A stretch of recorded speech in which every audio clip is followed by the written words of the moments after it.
here in Prague on July 22nd, 2017. We're going to talk about the effects of the Nibiru flyby, Planet X, Wormwood, the destroyer, and how to prepare for it. First, the effects. There will be iron oxide covering all the waters of the planet, fresh water and salt water both.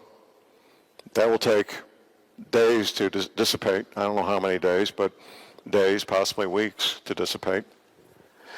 We could have winds when the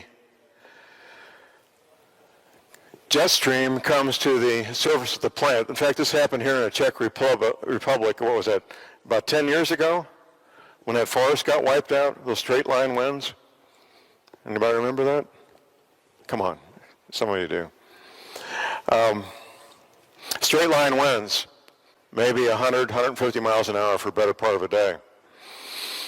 Rocks the size of automobiles and trucks, rocks the size of this auditorium. We don't know when they're going to hit or where, but that's happened before. Meteors, rocks. And I got a pointer, all right. Earthquakes. I'll tell you what the U.S. Navy said. I got this pointer, I might as well make use of it. New Madrid, Missouri is about right there.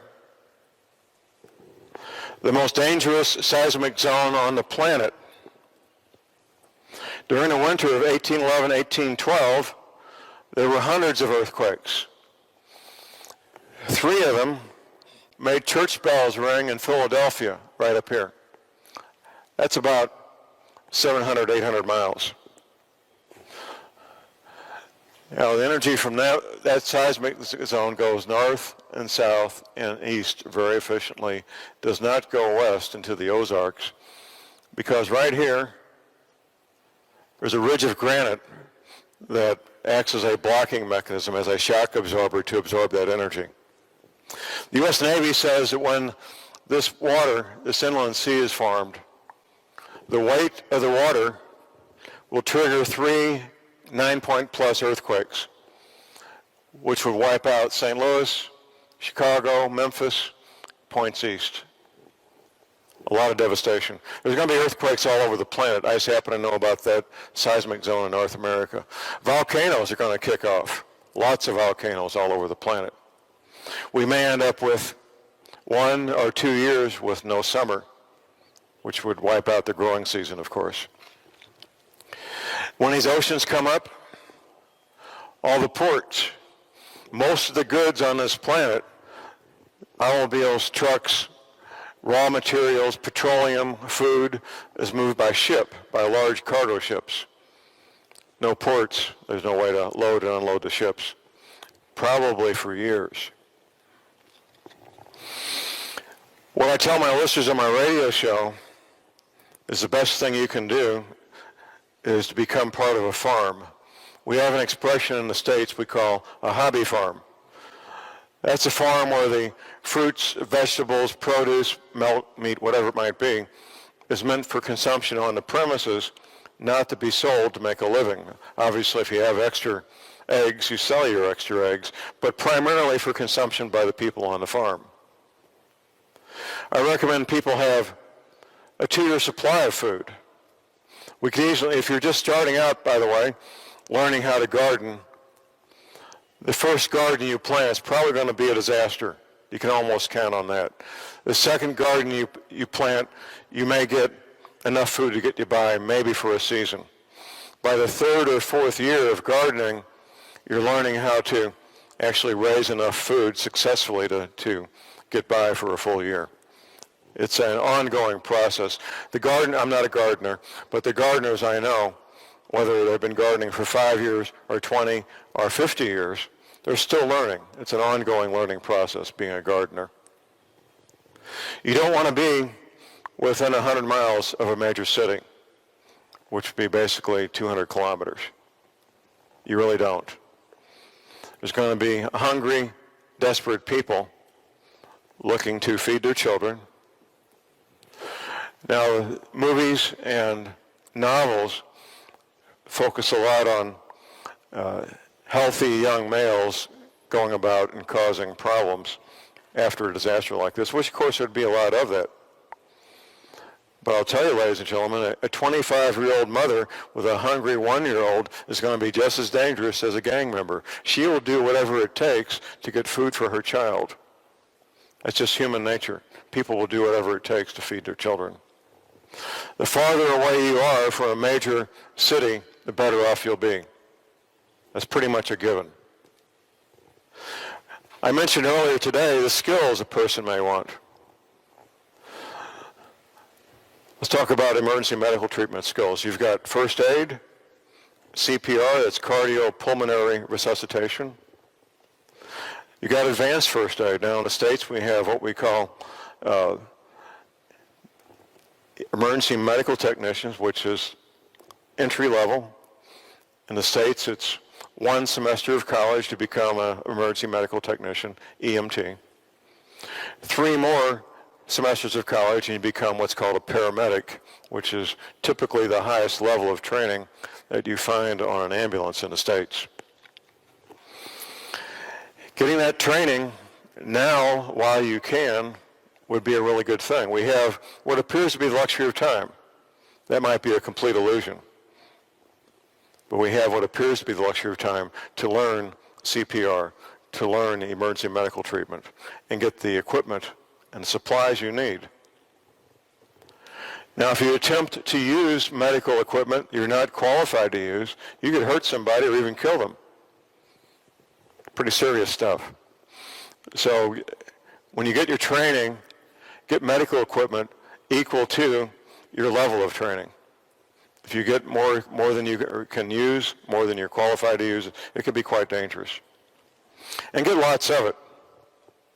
When these ports are closed, and it'll be on both sides of the Atlantic, when all these ports are underwater, there's not going to be spare parts anymore. That's not going to happen. The chance of the power grid surviving nationwide in the States or in many of these other countries is pretty minimal. And of course, I should mention there's other threats above and beyond, or in addition to, a Nibiru flyby. One of the main ones, of course, being the consequences of a coronal mass ejection, which the worst one we're aware of happened in 1859, or a man-made EMP, electromagnetic pulse.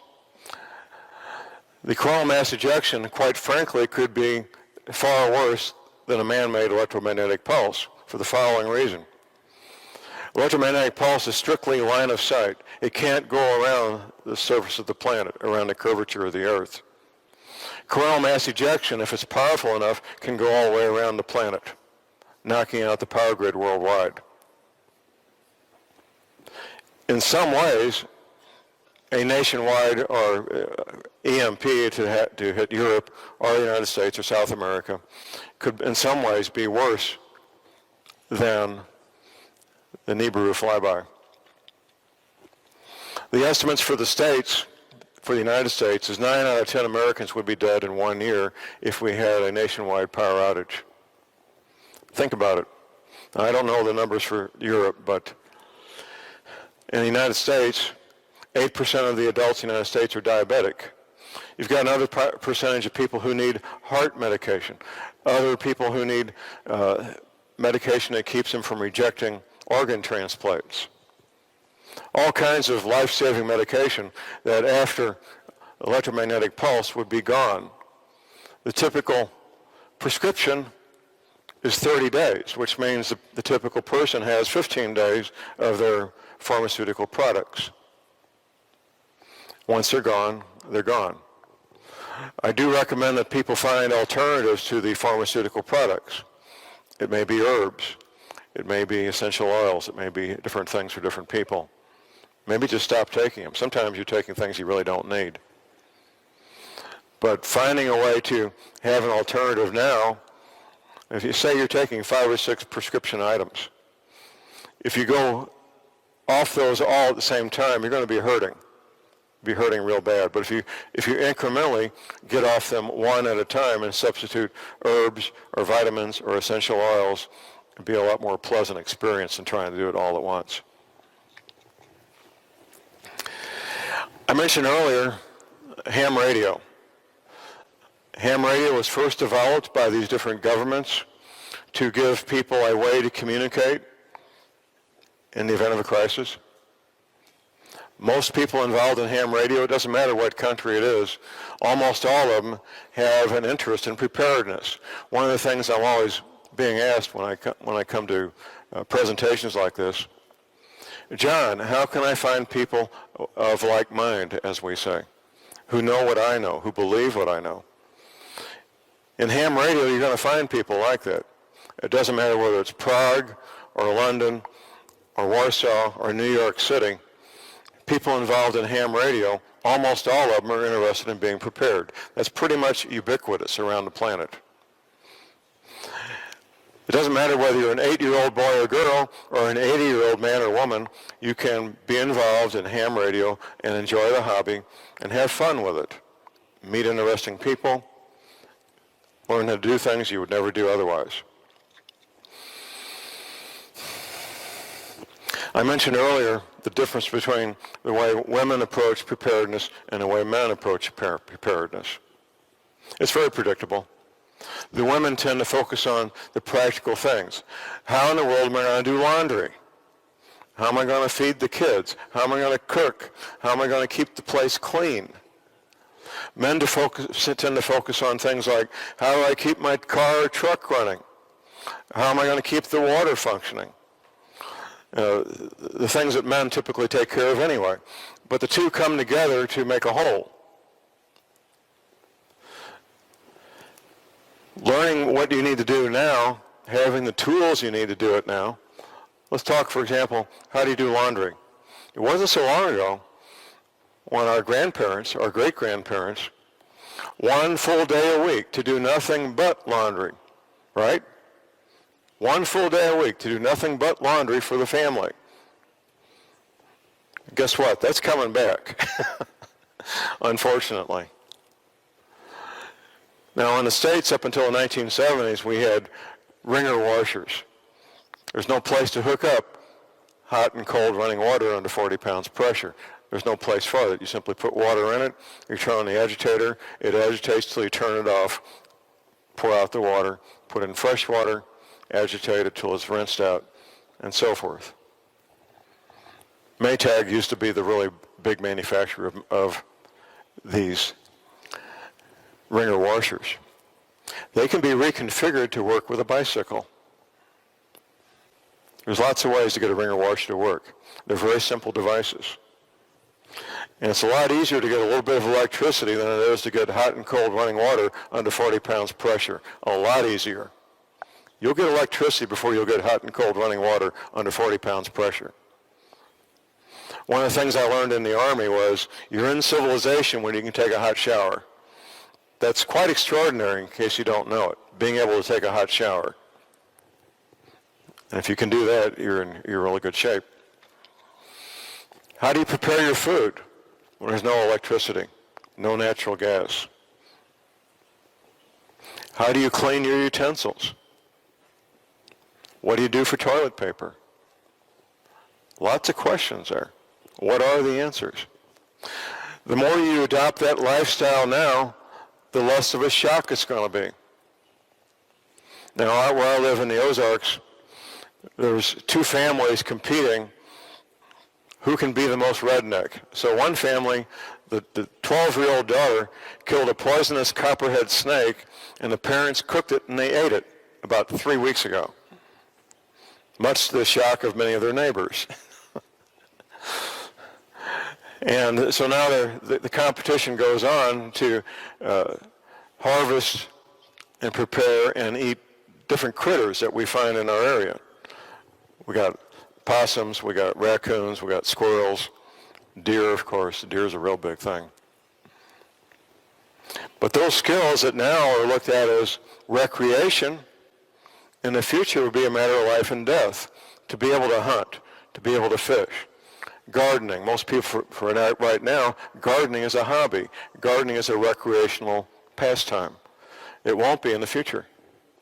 It'll be something that would be a matter of life and death. Most people live in or near a major metropolitan area. That's the nature of our world, here in the first world anyway, in Europe and in the United States. And they live in and near these metropolitan areas because of employment. That's where the jobs are. I understand that. You drive 100 miles away from the city, you've got farmland. How do you become part of an ongoing farm? Well, you either buy a place or you become part of that farm. Farmers need two things. They need money and they need manpower for labor. Almost all farms, almost all the time, especially small farms, hobby farms, family farms. Perhaps you can find a family farm that would be glad to have extra labor on weekends. Be glad to have a little extra capital to buy an implement, a tool that they don't have now that they could really make great use of. Whatever it takes to become a part of a farm, preferably at a good elevation, has plenty of water, preferably a place where the winters aren't too bad. The higher elevation you go, the worse the winters get in general, and become part of it. I'm not saying it's going to be easy. Finding a place like that and becoming part of it, it's going to be time-consuming. It's going to be difficult. You're going to be disappointed a lot until you find just the right place where you would be welcome. Most of you listening, wherever you might be, you're looking for a date. The only people looking for a date for the Nibiru flyby, the only people are the ones who aren't living a day-to-day life of preparedness. Because once you are, a date becomes irrelevant. It no longer matters. The Navy veterans weren't given a date. They were told, gentlemen, you start a new life, you set up your hobby farm, you start your new career, and you just live your life. They don't think about a date. They don't worry about a date. It's not an issue. And I find this to be true pretty much all the time. That the men and women searching for a date, John, when's it going to happen? I know instantly that they're not prepared, that they're not living a life of preparedness. I know that instantly. There's almost no exceptions. Almost none. It's a harsh reality, knowing that our world, as we know it, could come to a crashing end. In 2012, there was a coronal mass ejection that almost hit Earth. Not quite, thank goodness. Now, the one that hit in 1859, it hit North America. We didn't have a nationwide power grid, obviously, but we did have, from the Mississippi east, where's this thing? From the Mississippi east, we had a telegraph system. And the telegraphs went all over, east, west, north, south. Those telegraph wires picked up, they acted as antennas to pick up that energy from the sun and direct it into the telegraph offices where they set fires. The barbed wire fences in the farmers' fields picked up that energy and set the fields on fire. The scientists say that when, it's not a matter of if, when another one that size happens to hit Earth, it'll knock out the power grid and the entire, half the planet at least, maybe the whole planet. One of the things you find out when you look into these power grids, whether it's Europe, South America, and North America, it doesn't matter. There's these massive multi-million-dollar transformers that make everything work. In the United States, there's about 19 of them. They're so big and so expensive and so reliable that they don't have backups. If they do need to buy a new one, right now, in 2017, from the moment they place the order until the time they take delivery, with everything working normally, is 1 year. When everything's broken, that's over. It's not going to be any delivery. It's not going to happen. I'm sure Europe's in the same situation with these massive, expensive transformers that control and make everything work.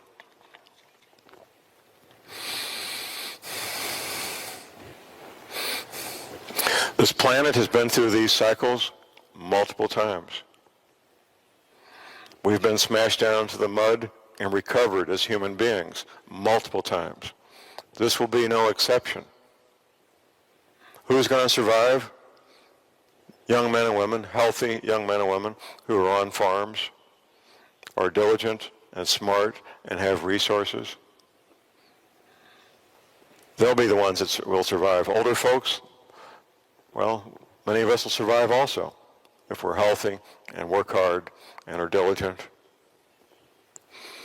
But most people won't. 9 out of 10 people on this planet will die if there's a worldwide coronal mass ejection event. Very harsh reality. I want to open this up to questions.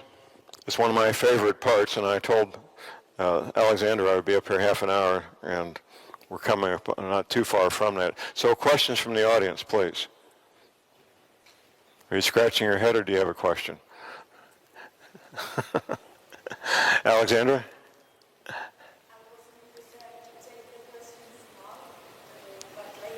You want to do questions later when we have the panel? That's fine. That's fine. No problem. What do you think about other countries? Which other countries? For example, Sweden.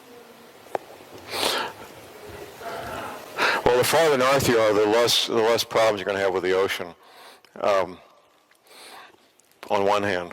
Now, here's something I didn't mention now. The North Pole would be up here, above this, that's Canada. North Pole would be way up here. There's two North Poles.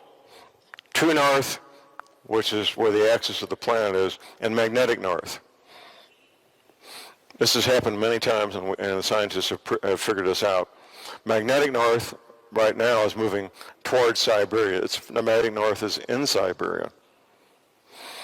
For about 36 centuries, magnetic north moves in a certain direction, and then over a period of maybe 3 days to a week, true north catches up with it. That's the pole shift. That's the pole shift. And it's quite an event. Most of us will live to see at least most of it, maybe all of it. That's when these oceans come out of their basins, flooding these areas. Now, there's going to be two parts to the flooding. There's going to be the slosh, which could be 200 meters, and there's going to be the new ocean levels, which won't be that high, depending on where you are. I didn't mention where all the water is going to come from. This is pretty important. Now, here's South Texas, you got Mexico. You got the equator down about here. Sea level is measured at Cornwall, England. It's been that way for more than 200 years. They took a big rock at the edge of the Atlantic Ocean.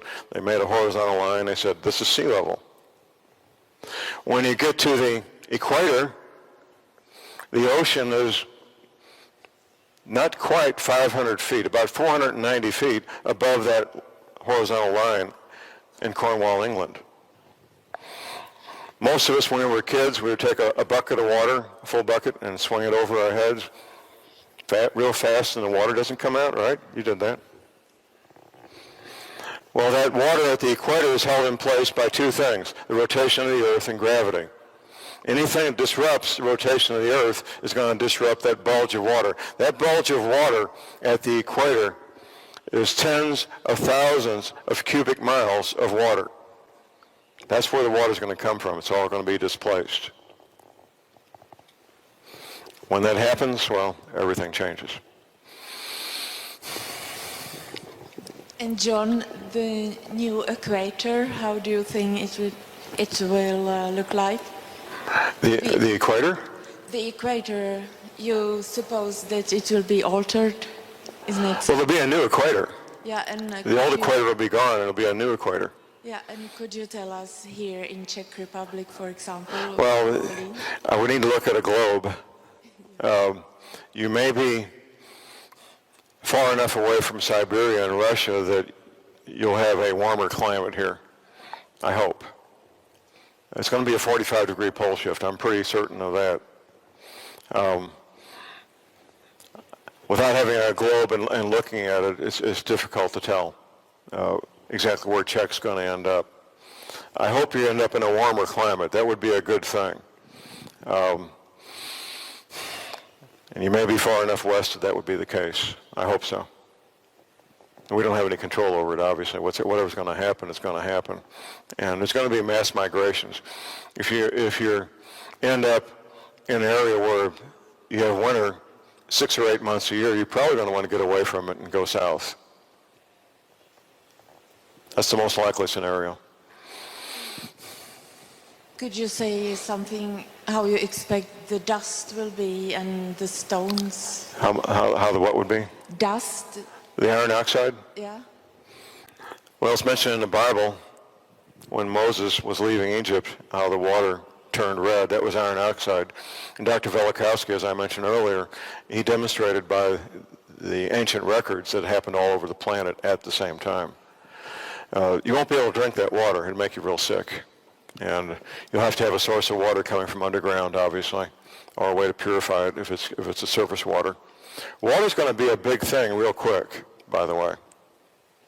Having access to pure drinking water is not optional.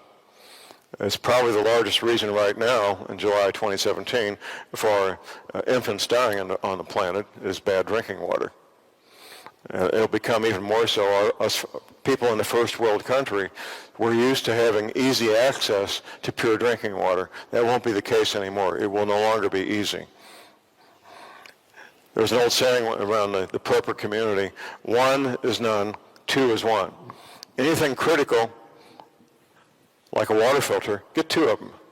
Anything critical, like a radio, get 2 of them. That's just a smart thing to do. How do you think it will it be difficult to breathe? The dust should be covered. You don't want to be breathing in iron oxide. You just stay indoors. If you have to go out, put some kind of filter or mask on. It wouldn't take much. A T-shirt would filter out enough that you'd be okay. If you stay out of it for 24 hours, you're probably going to be okay. And stones? The stones, well, they're going to hit. In fact, you may want to make a note of this. One of the largest meteor craters on the planet is about 10 miles from where I live. Crooked Creek Meteor Crater.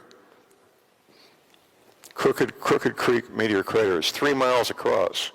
It's massive. It's so big they didn't even know it was a meteor crater until they had aircraft that could fly over and say, oh, look at that. That's not normal.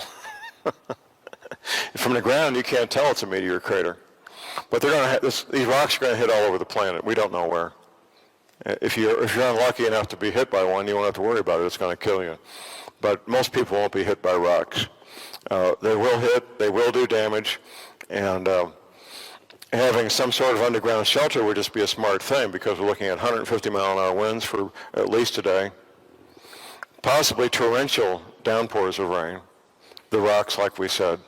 The iron oxide.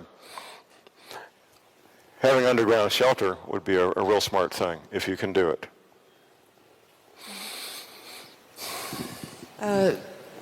In the Bible and other scriptures, you can read about the 3 days of darkness, and that we should cover for our eyes so that our eyes could be damaged if we look outside. Well, I think you're talking about the kill shot. And we may be looking at 150 degree Fahrenheit temperatures for a better part of a day, which for a healthy adult, if they got water, they're going to be okay. Children under age 5 and older people would probably die in that much heat for 10 or 12 hours. That's one of the possibilities. It is, absolutely. And protecting your eyes from the sun would be a smart thing also. There'll be things happen that you would never believe would happen during these events. Things, as we say, of biblical proportions. People will be desperate. Men, healthy men, typically not afraid of anything, would be falling on their knees and crying. That's how bad it will be. And how do you prepare mentally or? Well, this is maybe how I should end up this part of this, and that's spiritual preparedness. I address this on my radio show occasionally. I tell people the following.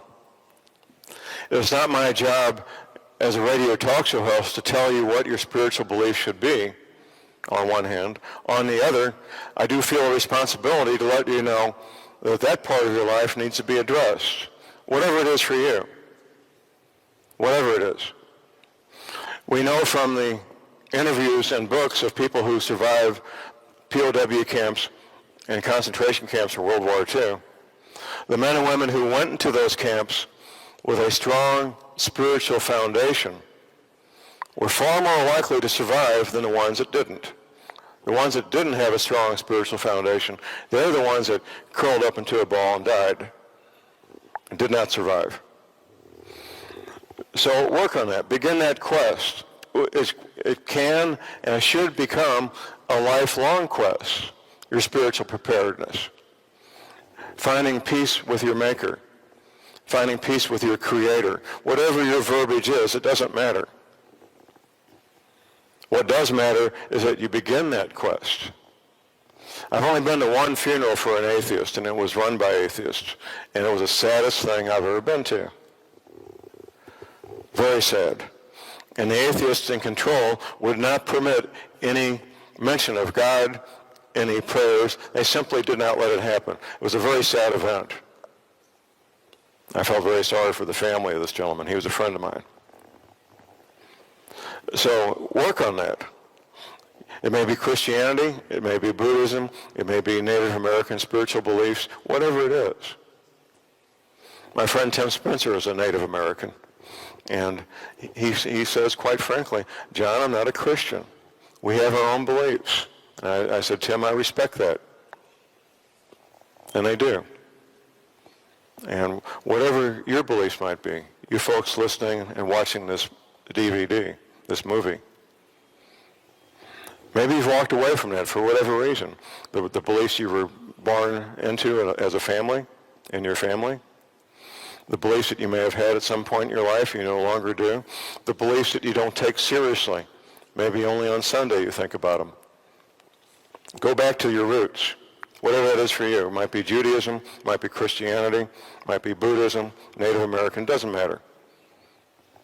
Get involved in your spiritual life once again, incorporate it, and make it something you do every day. That's how to get through this. That's the single most important thing I can tell anybody, is to get your spiritual house in order.